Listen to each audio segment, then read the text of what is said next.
Muy buenas tardes. Quiero darles la más cordial y calurosa bienvenida a esta conferencia de Franz Hensel Riveros, que forma parte de la programación con la cual el Banco de la República conmemora lo que hemos llamado el bicentenario de una nación en el mundo. No es solamente el bicentenario de la independencia o de la batalla de Boyacá. Lo que queremos resaltar esencialmente es que este proceso de independencia fue eso, un proceso complejo, multifacético, con diversidad de actores, no solamente los aspectos militares y políticos. Precisamente hemos organizado la programación a nivel nacional en 6 grandes ejes, que son específicamente las regiones en la independencia, los grupos étnicos en la independencia, los extranjeros en la independencia, los aspectos económicos de la independencia y las ideas o los imaginarios de nación que hubo en el momento. ¿Cuál era la nación que queríamos tener con ese proceso de independencia? Vamos a estar hablando de independencia todavía hasta el año 2023 y hemos cerrado en 2023 porque realmente fue el año en que finalmente se logró la independencia completa del país con la batalla naval del lago de Maracaibo. Ustedes saben que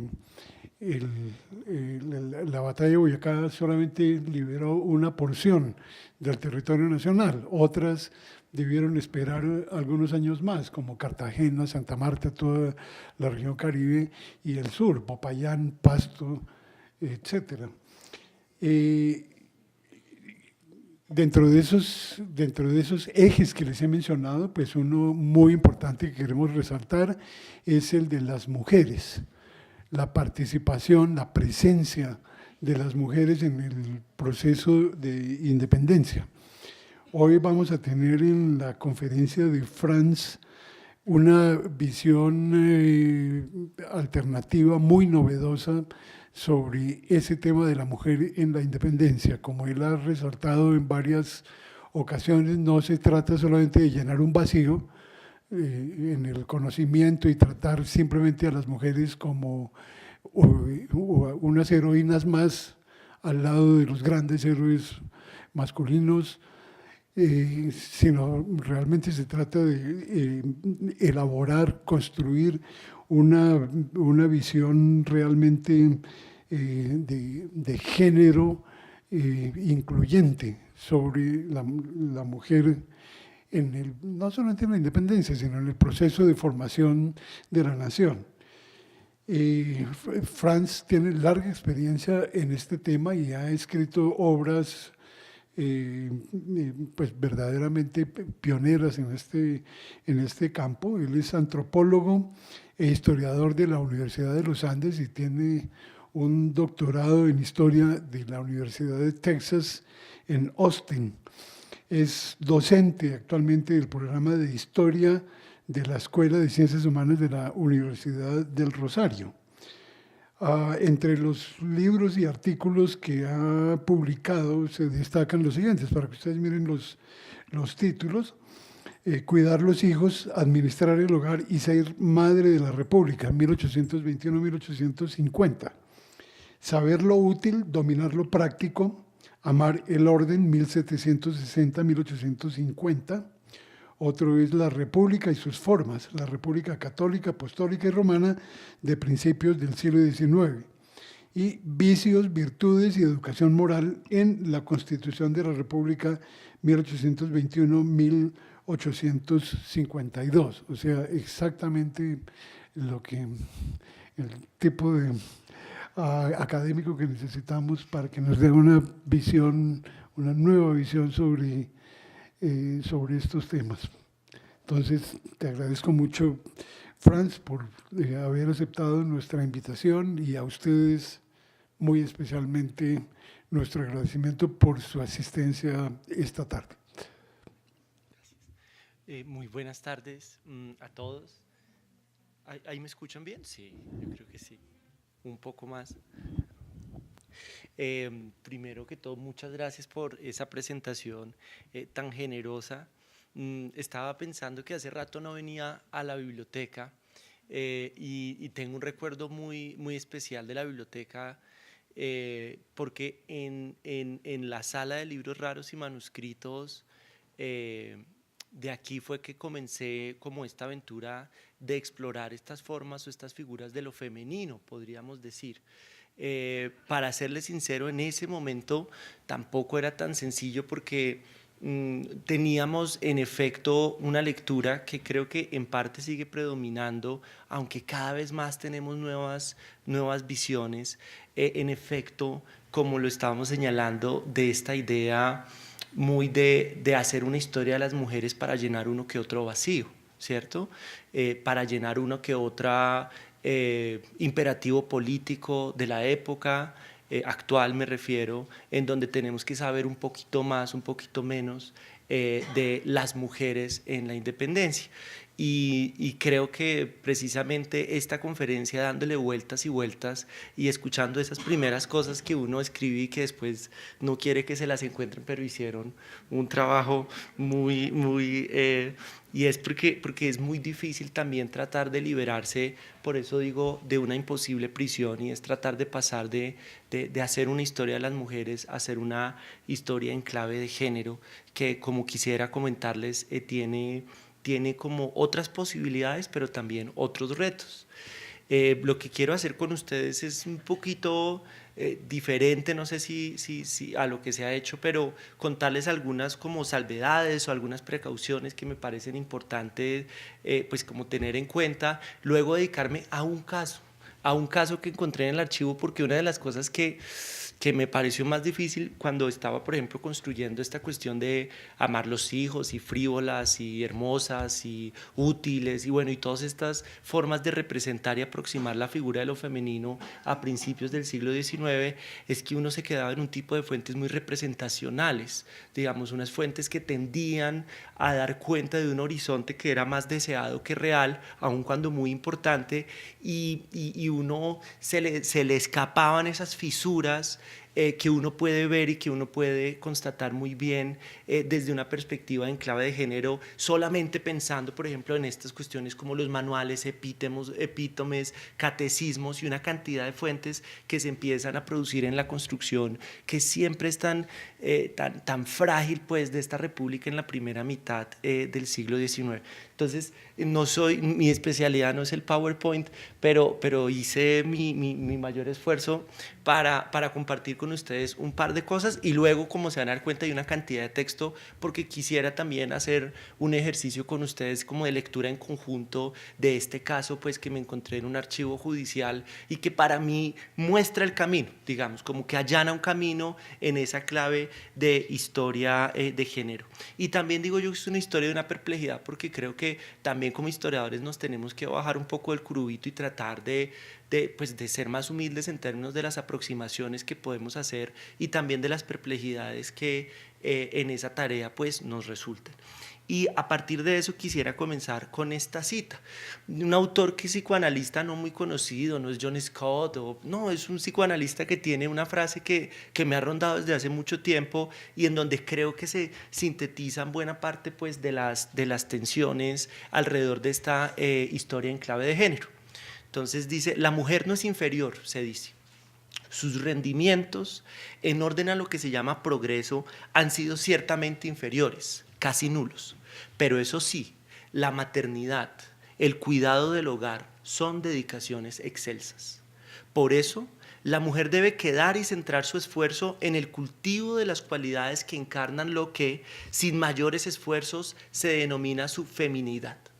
La mujer es superior, se concluye, precisamente en eso que se ha estimado su inferioridad. Y en esa particular tensión es que uno puede encontrar, por ejemplo, buena parte de las estrategias y de las apuestas representacionales de las mujeres a principios del siglo XIX, en una obsesión republicana y en una obsesión por tratar de delimitar los espacios de lo femenino en consonancia con la construcción de la República. Sin embargo, buena parte de la producción historiográfica lo que ha hecho es tomar eso de manera muy transparente, tratando precisamente como de allanar esta cuestión del bello sexo, de las mujeres en uno o en otro, o en otro, o en otro, o en otro lado. Y si lo hacemos, un poco la invitación de Castillo del Pino es a terminar un poco reproduciendo esa idea de decir, la mujer es superior, y uno encuentra una cantidad de manuales a principios del siglo XIX, el bello sexo es la primera figura del hogar, etcétera, etcétera, etcétera, pero eso nos olvida esta otra parte que es que reclamamos esa superioridad precisamente en aquello en lo que ha estribado su inferioridad en términos de producción de un orden jerárquico. Y creo que la tarea que tenemos que hacer desde la historia no es reproducir precisamente como este tipo de mujer que ya nos es muy conocida, sino de velar precisamente esas tensiones y esas rupturas en dos sentidos, tanto aquellas mujeres que no estaban tan juiciosas, digamos, ¿cierto? Como todo lo que supone la construcción de un orden jerárquicamente definido en función del género, con espacios muy delimitados de lo femenino y de lo masculino. Y creo que son ese tipo de expediciones las que tenemos que empezar a hacer a nivel historiográfico y en donde también a nivel de apuestas de historia pública tenemos que empezar, digamos, a pensar pues de otra manera, ¿no?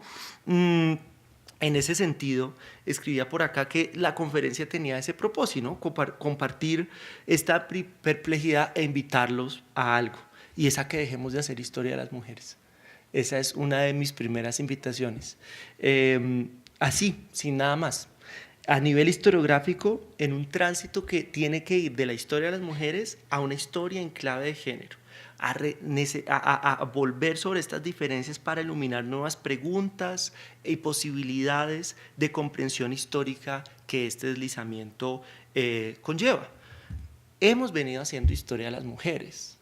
De hecho, no nos faltan, aun cuando nuestra producción en este caso no es que digamos pues, pero miremos estos arquetipos que se repiten en cada conmemoración bicentenaria, ¿no? Entonces, en el 10, en el 12, como estábamos hablando, en el 23, luego en el 21, como que en cada, siempre salen un tipo como de arquetipos muy comunes ya a nuestro pensamiento, ¿no? Las mártires, las héroes, las rebeldes, las amantes, las virtuosas, ¿no? ¿Alguien me puede decir quién es la primera? Esta, que está allá.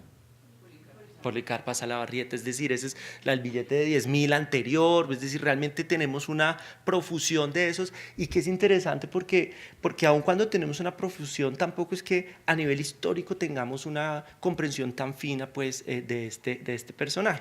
Y de nuevo, en un espacio, digamos, público, son este tipo de personajes y este tipo de arquetipos que empiezan a circular pues el espacio público en términos de estatuas, monumentos, apuestas representacionales de carácter material, como esta que está acá arriba, que está además también en varios lados, en Guaduas, y bueno, mejor dicho, se multiplican estos espacios, pero de nuevo en una clave muy exclusiva, muy particularizante de la mujer como una mujer héroe, o como, por eso les traje quién está acá abajo, lo hice a propósito, que está en un sitio que se llama Culturizando, entonces me parecía muy simpático que de nuevo es Manuelita Sáenz, ¿no? Entonces es en su otro rol pues de amante, bandida, pues digámoslo como diría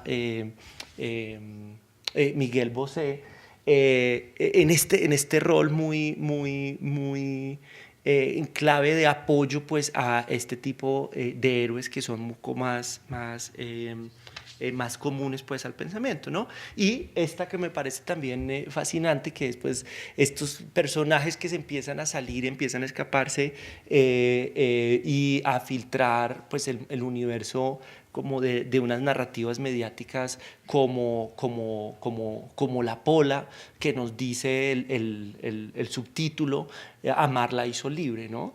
Entonces, claro, son representaciones, digo, no es algo en lo que quiera pues dedicarme mucho tiempo, pero fíjense que las coordenadas a través de las cuales se termina definiendo la Pola, que es un personaje tremendamente denso, complejísimo, es a partir, digamos, de su apuesta pues amorosa o simplemente de su fusilamiento en el 17, ¿cierto? Entonces, a lo que voy es que sí, que algunas de estas historias, el problema es que repetimos creyendo que actualizamos formas históricas que consideramos estables sin aportar realmente mucho a la comprensión histórica. Y es una perspectiva que podríamos considerar incluyente y en clave de actor olvidado, ¿no? Se nos había olvidado la mujer, pues pongámosla y miremos a ver cómo la ponemos. Pero el problema que tiene este tipo de visiones es que no alteran la visión que tenemos de los procesos, se convierte en una inclusión accesoria, se convierte, y desafortunadamente no nos pasa con este tipo de actores, sino con esta apuesta, digamos, en clave de diversidad que aparentemente altera algunas de las cosas, pero no termina alterando nuestros marcos de comprensión histórica. Entonces termina siendo más problemático y más peligroso hacerlo de esta manera que no hacerlo, ¿no?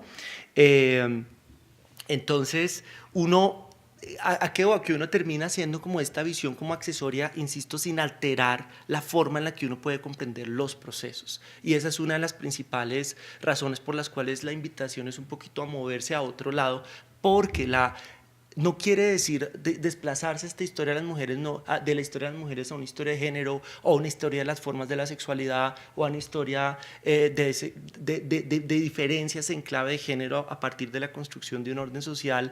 No implica dejar a los actores históricos, precisamente implica historizarlos. Porque el problema de este tipo de visiones es que nos dan una imagen muy clara y muy estable de quién es una mujer y que no alteramos, ¿cierto? Vamos a la historia, ¿qué pasa? No solo con las mujeres, sino también con los hombres. Y ahí es en donde siento yo que tenemos que alterar esa manera en la que podemos pues, pensar nuestra apuesta en clave de una historia de las mujeres enriquecida, que también debe incluir una historia de los hombres y de otra manera una historia de estas producciones de género que pueden ser bien interesantes. Porque ahí sí que podemos pasar de un conocimiento que es accesorio a un conocimiento que puede alterar nuestra visión.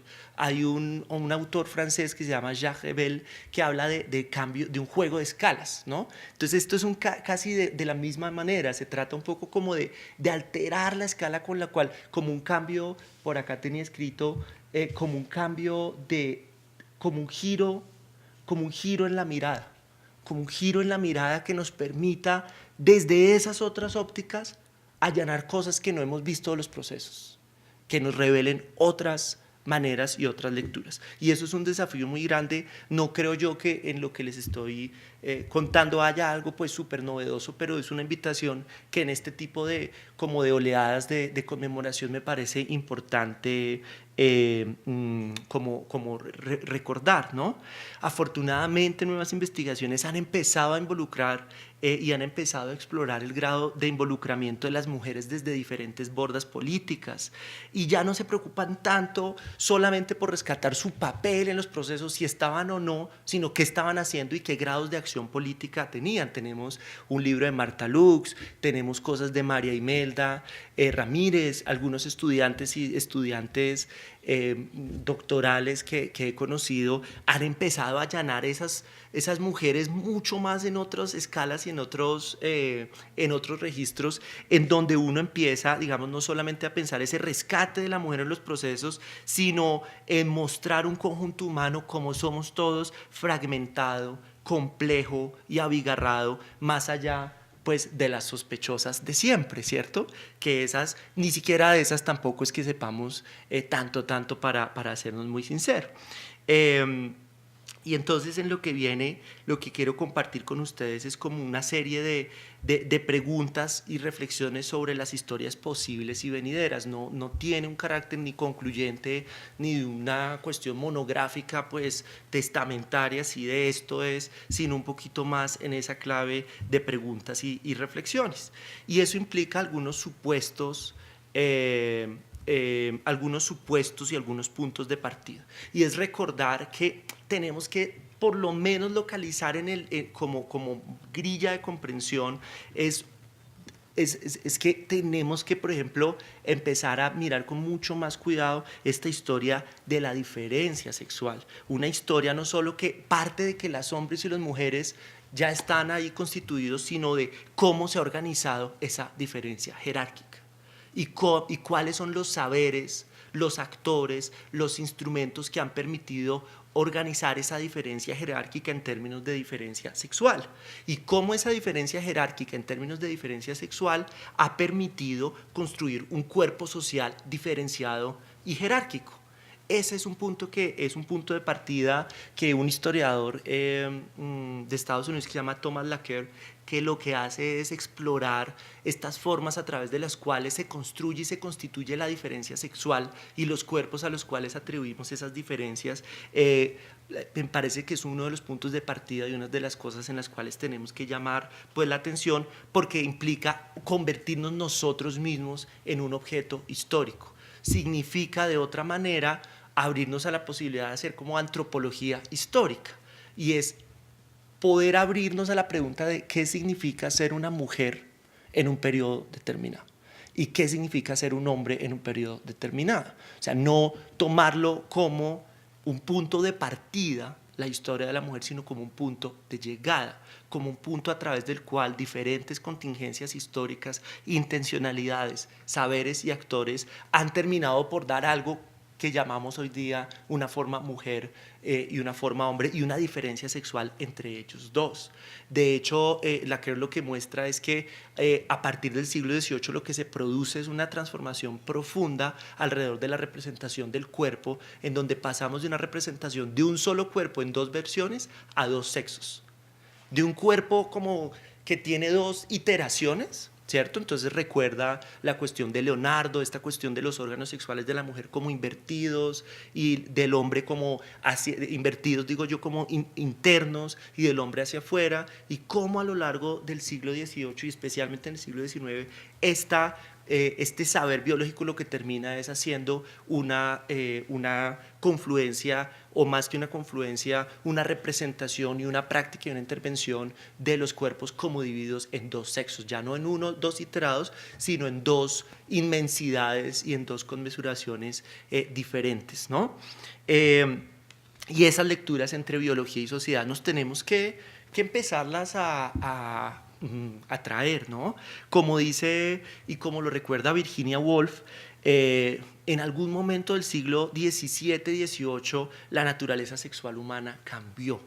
Y precisamente Laqueur lo que intenta mostrar es esa radical reconstrucción de la sexualidad femenina, que nos recuerda que anatomía, fisiología tienen jerarquías, que existe una política de la biología de la diferencia que terminamos naturalizando hoy en día, y es parte de eso lo que tiene que servir de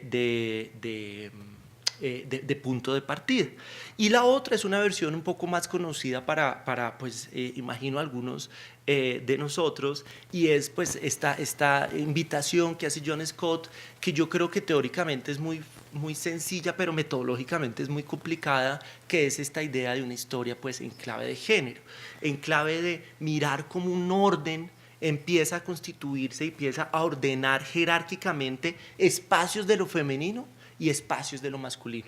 Uno de los problemas que tiende a tener la historia de las mujeres es que da por sentada que la historia de los hombres no la deberíamos hacer, que eso ya está, que eso por qué no, y nos desenfoca de lo que es central, y es la historizar la diferencia, cómo se produce esa diferencia que hoy naturalizamos entre hombre y mujer. De ahí, entonces, digamos que nos dice John Scott, paradójicamente la historia de las mujeres mantiene a las mujeres por fuera de la historia, pues no indaga por la manera como la categoría de mujer se conforma en contextos específicos y adquiere sentido en coyunturas concretas, sino que la supone de antemano y con ello la hace para ser unívoca y válida universalmente. Entonces, esa es un poco de la invitación, ¿no? Ahí. Entonces, ¿esto qué implica? No les dije que no era mi fuerte del PowerPoint, es un performance. Esto implica varias cosas. Implica, en principio, una mirada diferente al cuerpo, a las representaciones, a las alegorías y a la forma particularmente en la que se construye un orden organizado jerárquicamente alrededor de las diferencias de género. Implica dar estas miradas diferentes. Implica tomar, como les venía diciendo, la figura de lo femenino y de lo masculino como punto de partida y no como punto de llegada. Y implica dejar de lado el relato de la heroína, primero, del amante o de la ama de casa enclaustrada. No porque los actores históricamente situados que a principios del siglo XIX llamamos mujer no fueran eso, pero es que no podemos hacerlo como punto de llegada, sino como punto, no lo podemos poner como punto de partida, discúlpenme, sino como un punto de llegada que nos puede llevar a alterar un poquito esas visiones. Entonces dejamos de lado por lo menos el relato de la heroína, del amante o de la ama de casa enclaustrada. Implica también aventurarse a explorar formas de participación efectiva en la arena de lo público. En este sentido implica preguntar por formas de vinculación y agencia política que no pasaron por el ejercicio de la ciudadanía, pero que fueron efectivamente formas de agencia política femenina a lo largo del XIX y en el XX. Por ejemplo, Marta Lux Martelo lo que muestra es que en 1810 se abre como un horizonte político en donde hay una movilización femenina por la guerra muy amplio. Y ese horizonte se cierra en 1820 en un sentido en términos de esa movilización.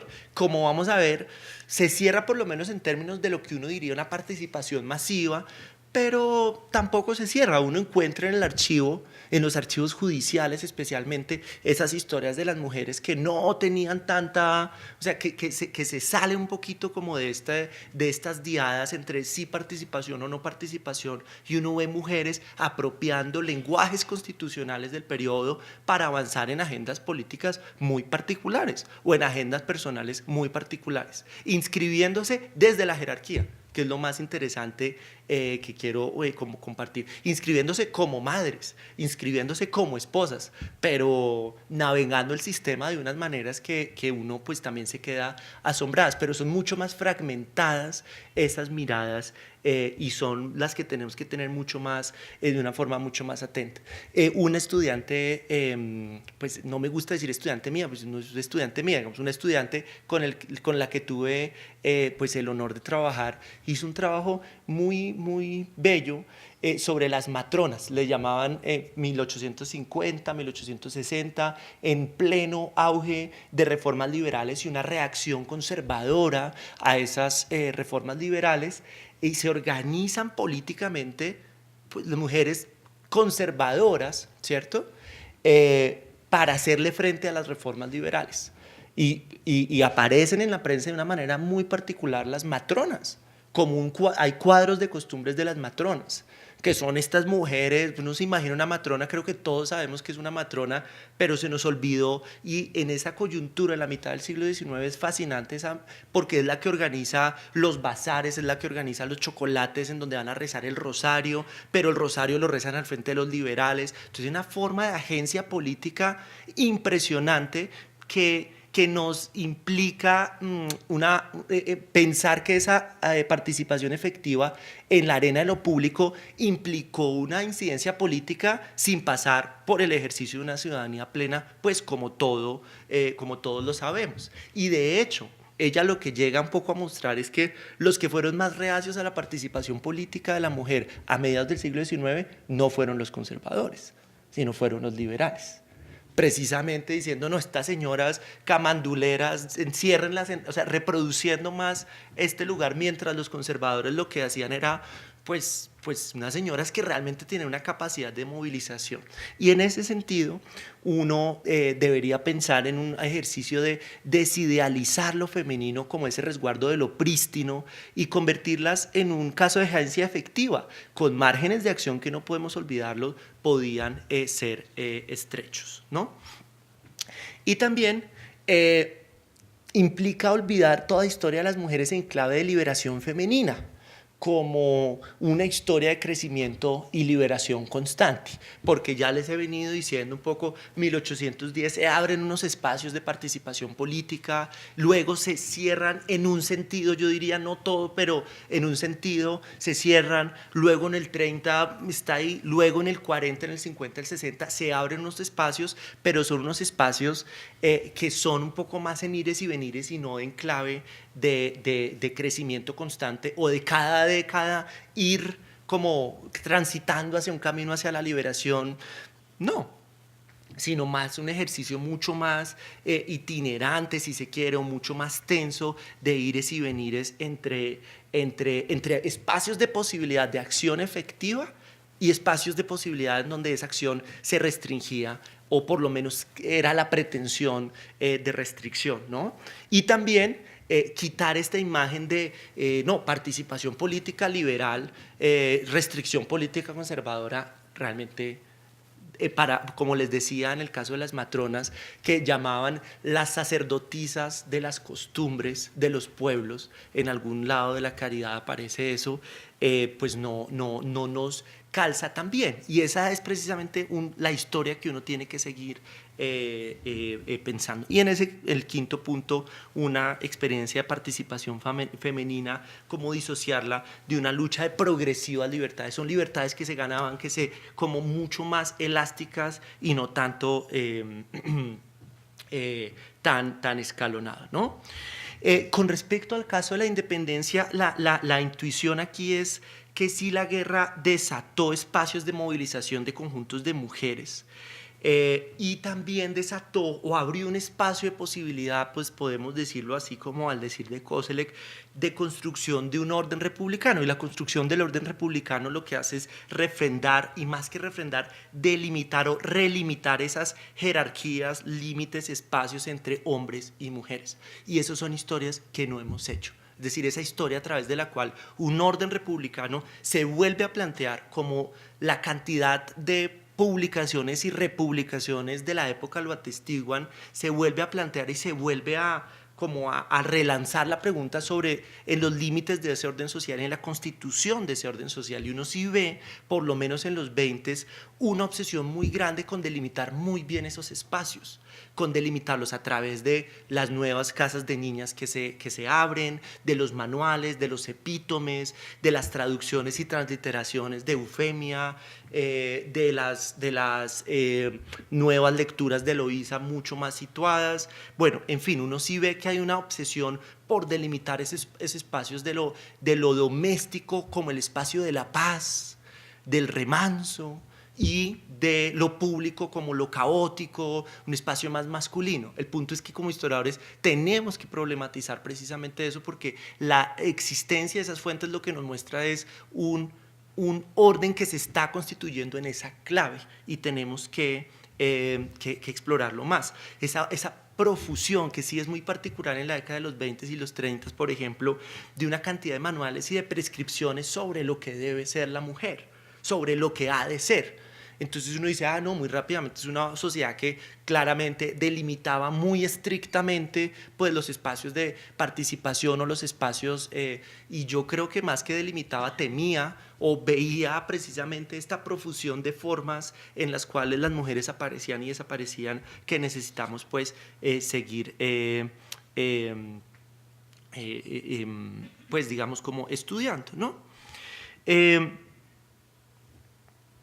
Y también implica, les decía ahora que esta historia de las mujeres tiende a dejar de lado a los hombres, implica preguntarnos por un orden de relaciones que es mucho más, es decir, las maneras en las que se planteó si me lo permiten, puede ser una categoría problemática, como la subjetividad y la experiencia del yo a principios del siglo XIX y del yo con respecto a otros. ¿A qué voy con esto?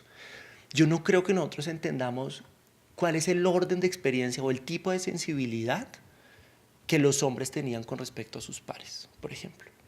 Hasta ahora por ahí hay una profesora que se llama Nancy Applebaum, que está empezando a mostrar estas relaciones, no, técnicamente uno puede decir homoeróticas, pero unas relaciones tremendamente cercanas entre los hombres, Cualquier persona que haya leído la correspondencia de principios del siglo XIX se encuentra como un amigo que le dice al otro, usted es la flor de mi inspiración, por ejemplo. Otro que le dice, usted es mi amado amigo.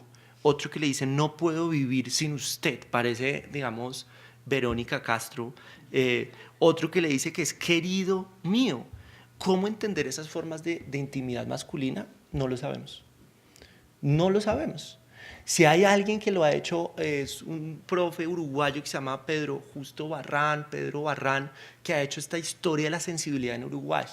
Pero ese es el tipo de historias que necesitamos jalonar. ¿Cuál es la historia de la sensibilidad masculina a principios del XIX? ¿Cuál es la historia de la sensibilidad femenina a principios del XIX? ¿Cuál es la historia de la sensibilidad de pareja a principios del XIX? En un momento en donde hay una relativa, una apertura de un horizonte político que permite volver a relanzar esas preguntas, no con respuestas totalmente inéditas, pero como que ese espacio sí permite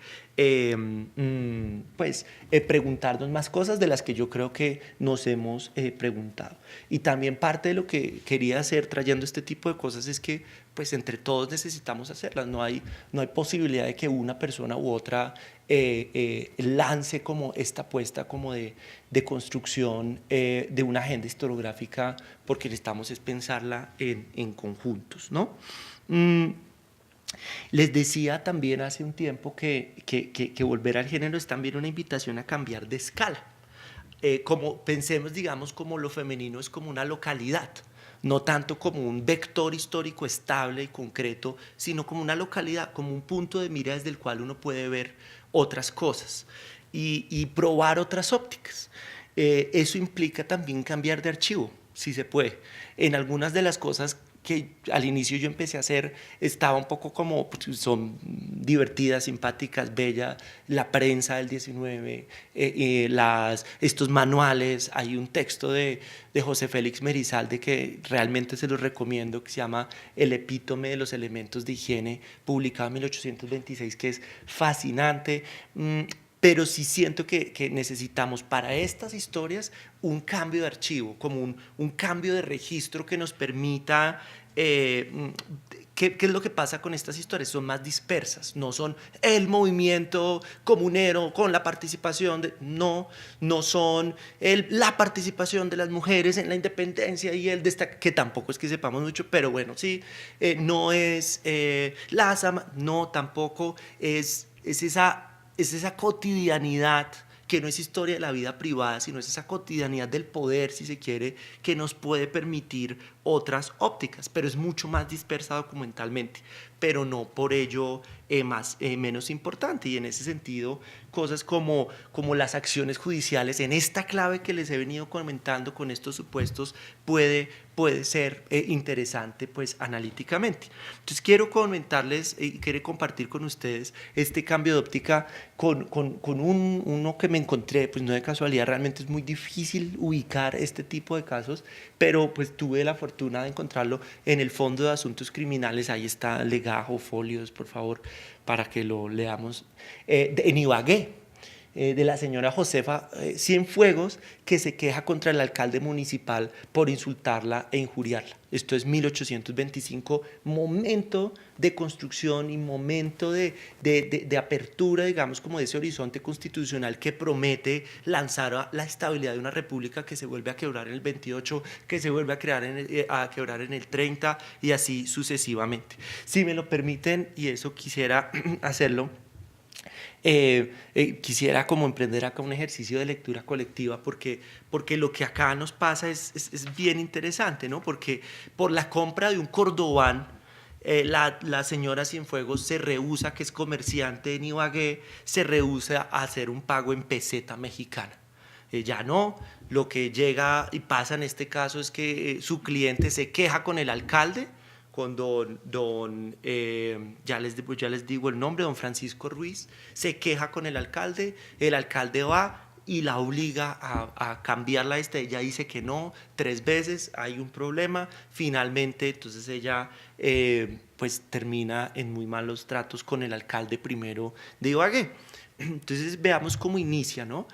Josefa Cienfuegos, mujer legítima del señor Pedro Salamea, residente en la ciudad de Ibagué, y con eso expreso consentimiento ante vuestra excelencia por el recurso de hecho, queja o injusticia, o como sea más conforme a derecho, con todo mi respeto, parezco diciendo que hallándose mi marido en la villa de Honda me dejó encargada de que excediese los procesos efectivos de comercio de nuestra dilatada familia, ¿no?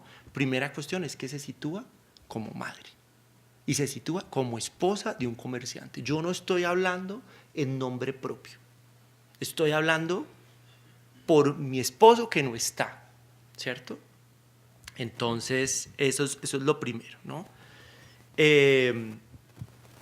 Se inscribe como una mujer legítima, sin embargo es muy interesante que su esposo no sea el que esté interponiendo esta queja, sino que sea ella misma, ¿no? Primera cuestión.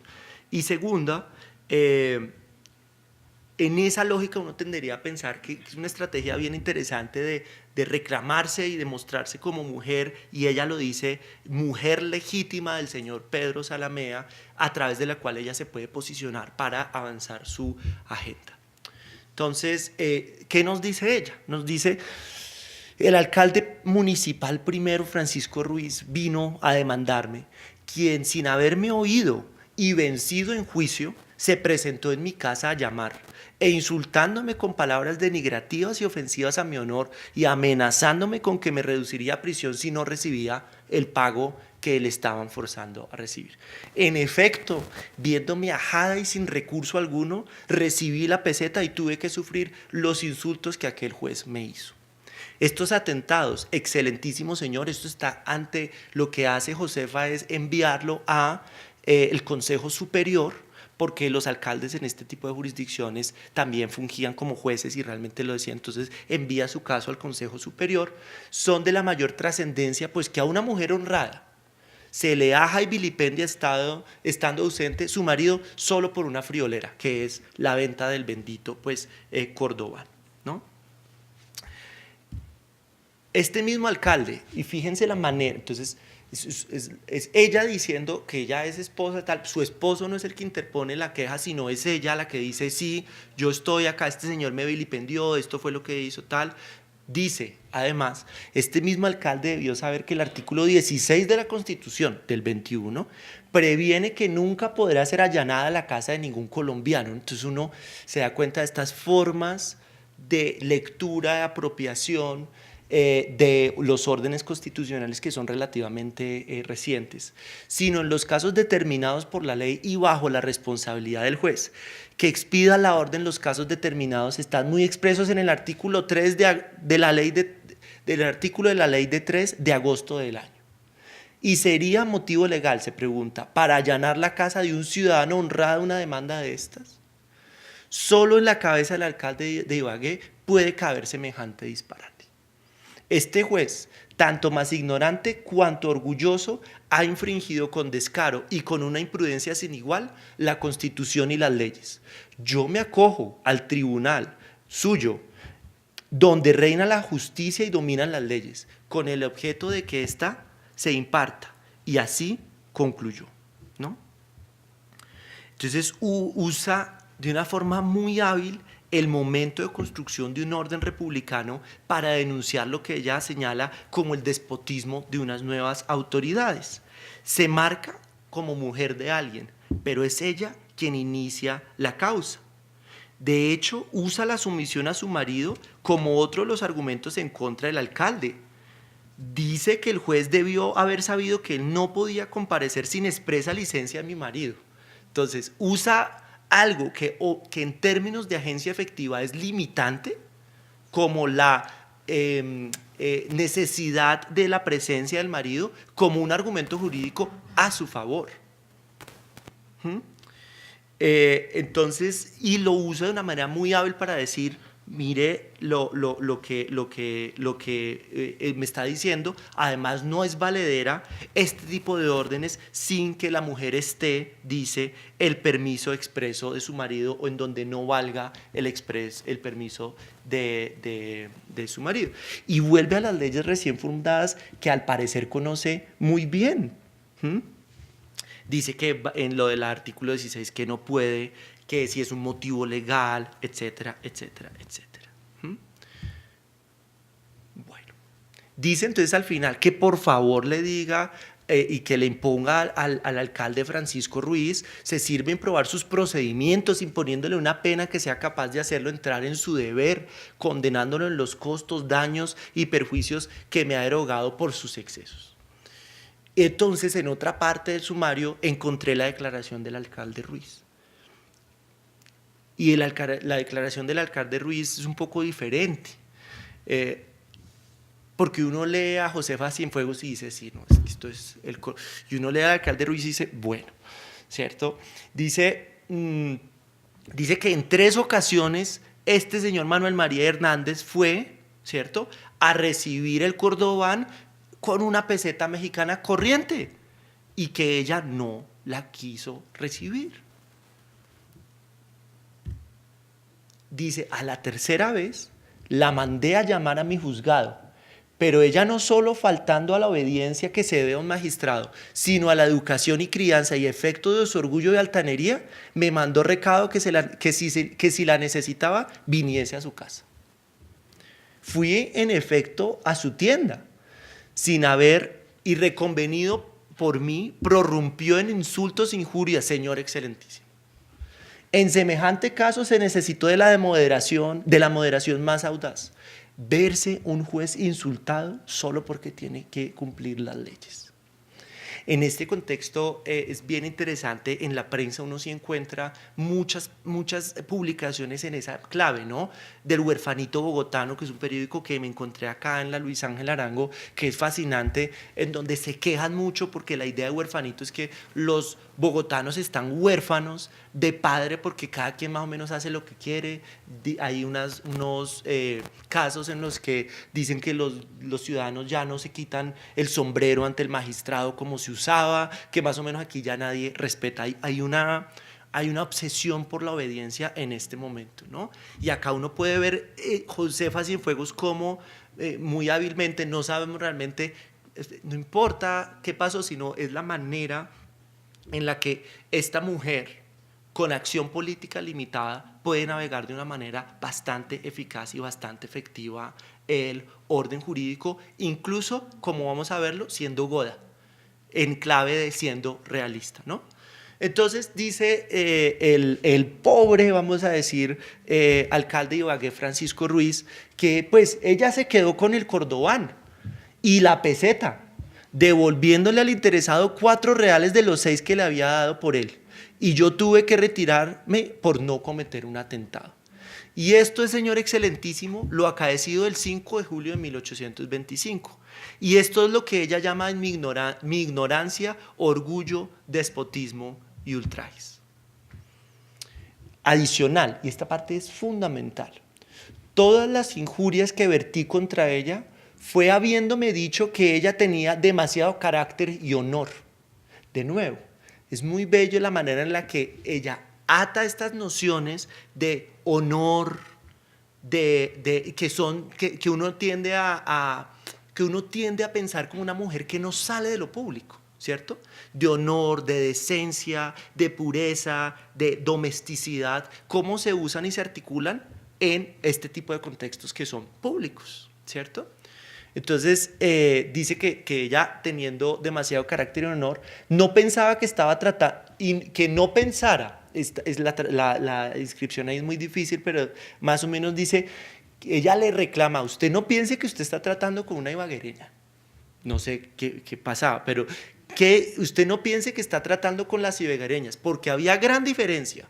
Y él sí le responde, que es lo que está en negrita, que sí, él responde que sí había porque estas no eran godas.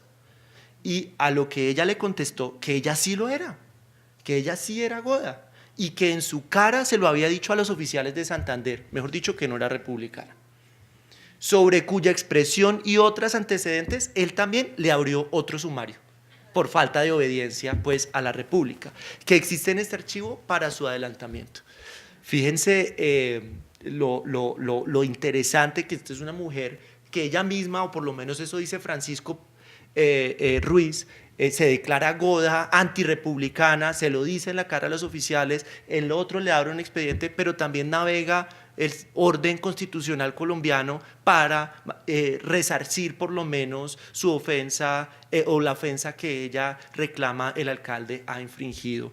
Y lo hace en el primer renglón declarándose como esposa de un personaje que está en otro lado y usa ese mismo argumento como forma de navegar el proceso mismo. Ahí reclama el asunto del allanamiento, bueno, etc. Acá es bien interesante lo que dice Pedro Ruiz sobre su esposo, porque dice, el señor Pedro Salamea, que es el que ella reclama como su esposo, expende en su tienda, y la señora Cienfuegos, desde que vino a esta ciudad, contrata por sí, tiene tienda por separado, compra por justo y revende. ¿Y a una mujer de esa clase la favorecía el privilegio de casada? ¿Para que un juez no pueda hacerle recibir la moneda corriente? Lo que él le está un poco diciendo entre líneas es, esta señora, yo no sé qué fue lo que le hizo al marido, pero sí está casada, pero ella tiene tienda aparte, el señor más o menos no, lo que hace es contratar y recontratar con él. Sí está casada, eso sí, pero no está casada, debería. Entonces, ¿por qué yo debo respetar ese carácter de casada? Fíjense que uno dice, sí, casada en este sentido es una apelación, una manera también de agencia pública restringida, moderada, fragmentada, pero de agencia pública efectiva en esta mujer. Y por eso dice, con esto él va terminando, yo creo que las leyes tienden siempre al bien público. Por tanto, pues, esta mujer es criminal por la desobediencia en no recibir la peseta, que de hecho no quiso recibir por las injurias e irrespetos a la jurisdicción que ejerzo, por su altanería y orgullo, y porque es una goda declarada. Merece pues el castigo de estos delitos, imponen las leyes. Y con esto él termina.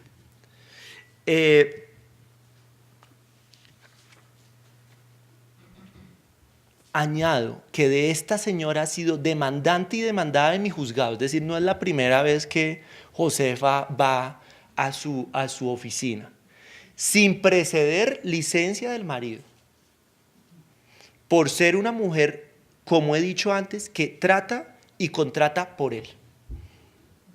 ¿Quién tiene agencia acá? El pobre marido, Pedro Salamea,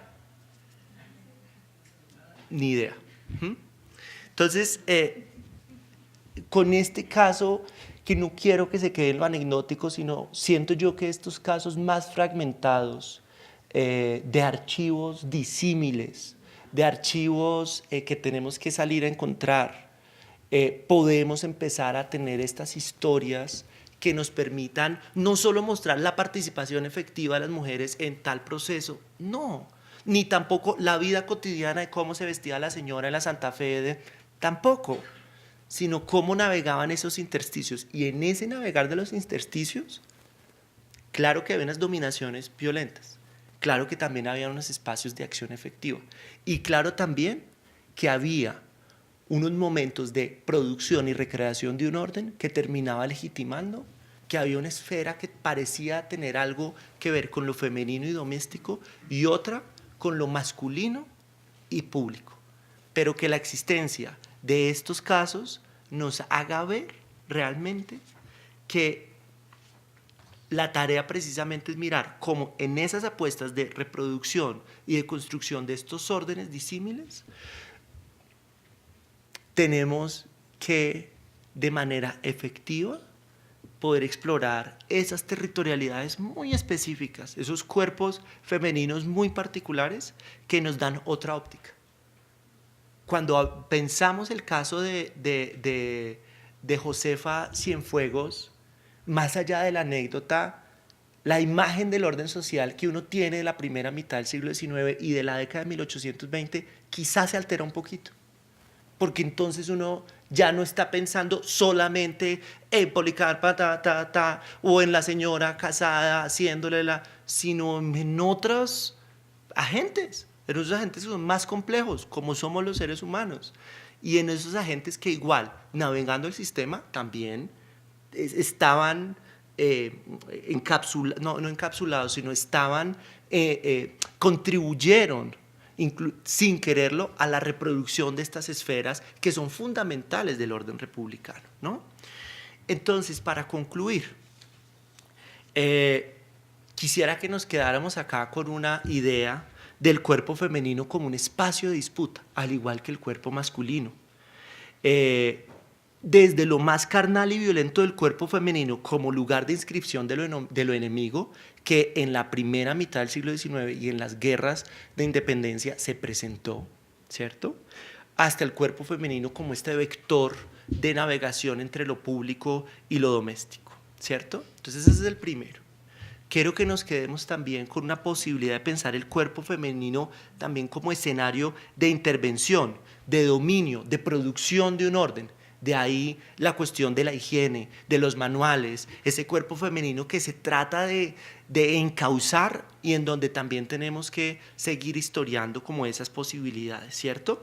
El cuerpo femenino en este sentido como uno de los espacios, entre otros, los niños son como otro tipo de cuerpos a través de los cuales es posible estudiar los discursos y mecanismos de lo que Nicholas Rose llama de gobierno del alma, ¿cierto? Entonces, en las mujeres específicamente es muy notable ese esfuerzo de intervención del cuerpo y para darle como una terapéutica a esas almas muy particulares en ese horizonte republicano.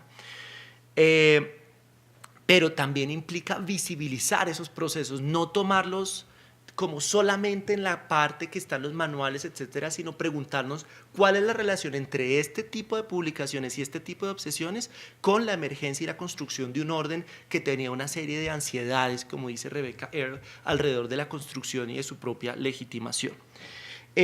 También implica, o también quisiera que nos quedáramos con documentar formas de agencia alejadas del ideal mariano, le llamo yo, ¿cierto?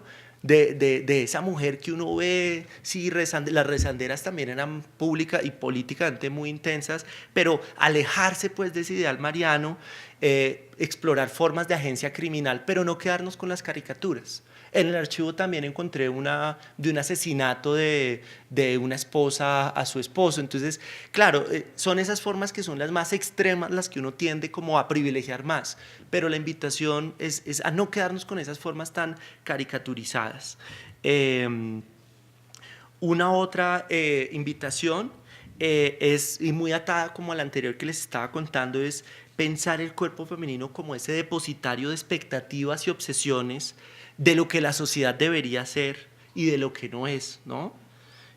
Algo similar a la figura del profesor, por ejemplo, en el siglo XX, Óscar Saldarriaga tiene esta bella frase de maestro salve usted la patria, ¿no?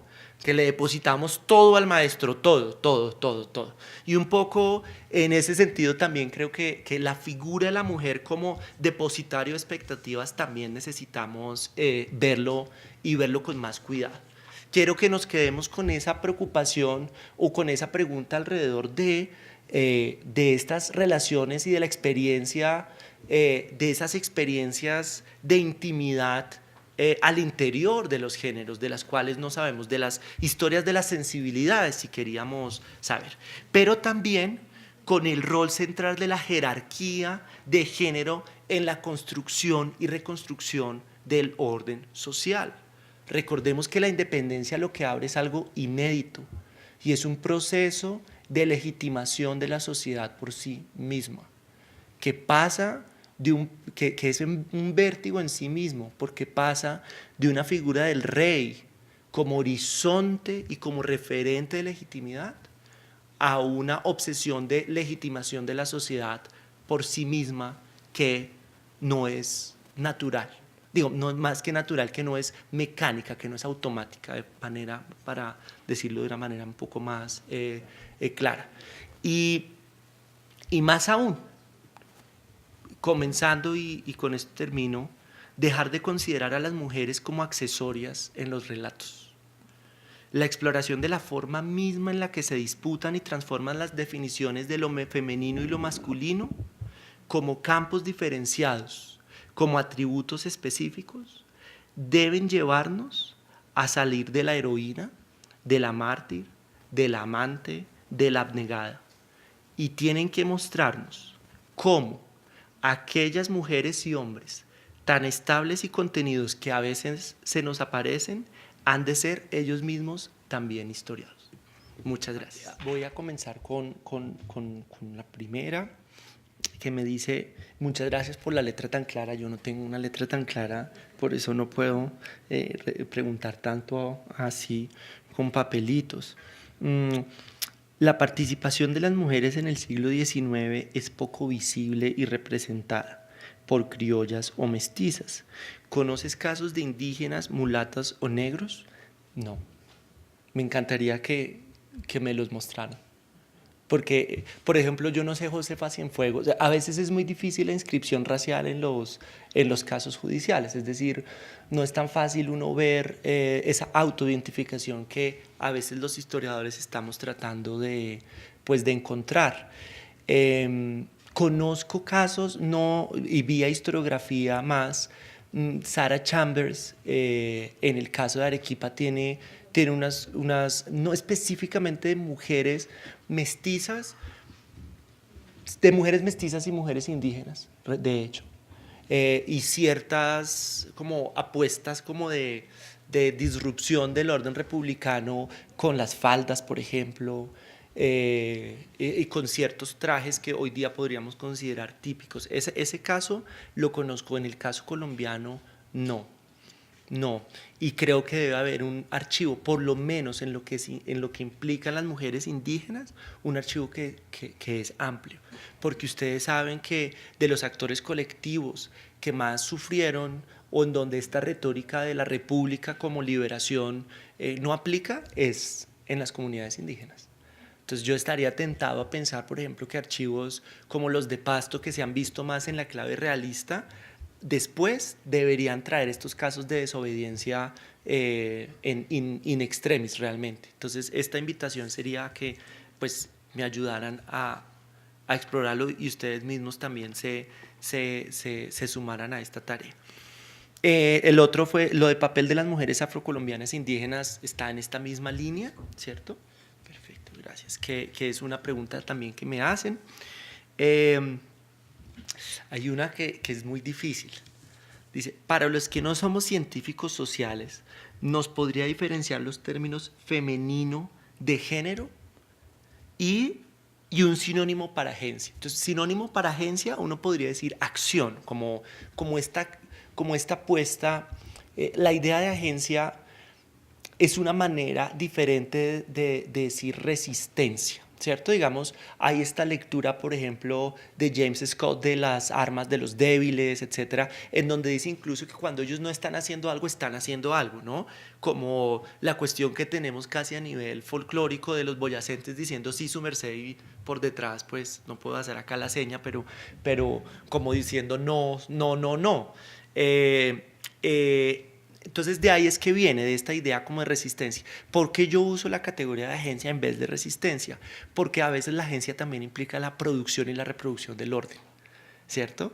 O por lo menos la resistencia frente a un orden establecido que también tiene un carácter de libertad, podríamos decir. Por ejemplo, en el caso de las matronas o sacerdotisas de las costumbres de los pueblos haciendo chocolates y poniendo, rosarios a todo el mundo y haciendo tedeums, etcétera, pues un nivel de agencia que es bastante particular. Es decir, agencia en esta manera en la que lo estoy pensando no implica siempre una clave en términos de progresiva libertad, ¿cierto?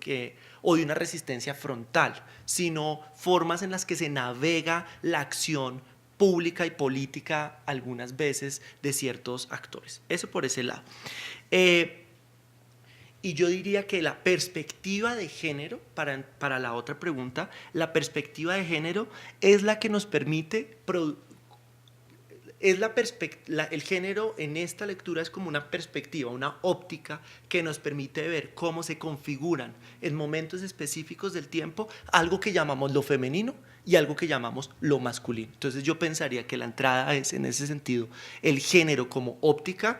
Lacan, por ejemplo, dice la diferencia sexual como óptica, y luego las materialidades específicas en las que eso se condensan, los manejos de huesos, carne, sangre y cultura que terminan siendo la forma figura hombre y mujer. Entonces, por ese lado. Esta no sé, pero voy a leerla porque no la entiendo. De prístino. Pienso que estilizar lo real puede subjetivizar lo normal. Esto como cotidiano. La transversalidad de lo cognoscible que implica. Creo que toda la historia no está escrita. Yo estoy de acuerdo con la idea de que toda la historia no está escrita. Y no solo que no está escrita, sino que está por escribir y es imposible terminarla de escribir toda. La historia más como tanteo, riguroso, documentado, de esas formas de lo humano que son inacabadas siempre. Y no solo porque son personas con las que estamos dialogando y están muertas, sino también con las formas contemporáneas de lo humano, pues terminan siendo solamente aproximaciones, ¿no? Aproximaciones y nada más, ¿no? Eso sería, digamos, con respecto a esta de la esta. Listo. Esta está muy interesante. ¿Por qué tratar como transgresor el caso de Josefa Cienfuegos si allí existe la idea propia del antiguo régimen en donde las vías de hecho están legitimadas cuando no hay condiciones para acatar una orden? Me parece fascinante esta pregunta porque yo participé en un libro de microhistorias de la transgresión, pero este caso yo no lo ubico como un caso de transgresión. No es un caso de transgresión porque técnicamente la transgresión es iluminar el límite del orden y la iluminación de ese orden, o sea, un acto transgresor es iluminar un orden que no sabemos existente, pero que se ilumina en el momento en el que el acto transgresor aparece. Entonces escogí uno de un señor Jaimes que también un poco en carácter republicano, pero en donde él decía discúlpenme la expresión, que se cagaba en la República. Bueno, tiene como otra línea ahí.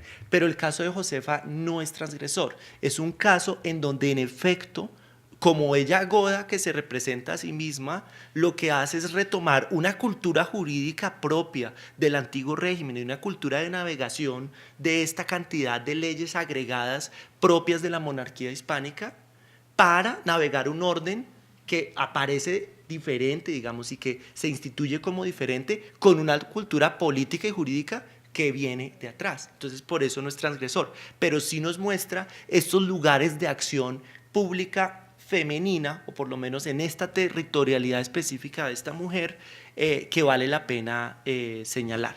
Espero pues a ver esto. Bueno, en esta misma línea, sí. ¿Dónde queda una palabra que no entiendo, y el derecho hispánico colonial en su interpretación del caso de Josefa Cienfuegos? En efecto, el madresolterismo y el derecho hispánico colonial en su interpretación del caso de Josefa Cienfuegos. No, en esa misma línea, ¿no? En efecto, yo creo que la pregunta es muy al lugar. Nosotros no podemos caer en dos mitos urbanos, no sé si podríamos decir mitos historiográficos, y es la república como con el mito de Adán, ¿no? Una creación nueva, 0 kilómetros de la mano del creador y ya, ni un no pasó nada. Las dos realmente son limitadas. El caso de Josefa, por ejemplo, lo que muestra es esa enorme cultura jurídica y política del mundo hispánico, ¿cierto?, que es lo que permite ir y venir en los estrados judiciales, ¿cierto? Las cuestiones de honor, por ejemplo, en la segunda mitad del siglo XVIII, estando muy documentadas, Antoine, etcétera, lo que muestran es cómo incluso se puede terminar ganando el honor en los estrados judiciales, o los procesos de blancura, o las pruebas de sangre, etcétera. Digamos, esa enorme cultura del legado, o podríamos decir esa cultura hispánica de navegación y de una filigrana y de un conocimiento de la norma, es precisamente la que le sirve a Josefa navegar este mundo republicano con esa grilla con esta grilla de lectura, ¿no? Que es lo que a mí me parece que es bien interesante.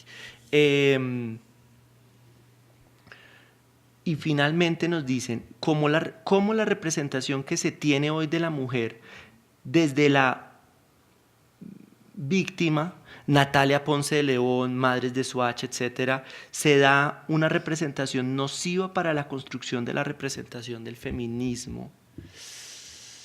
Bueno, no, cada una de estas es otra ponencia, realmente.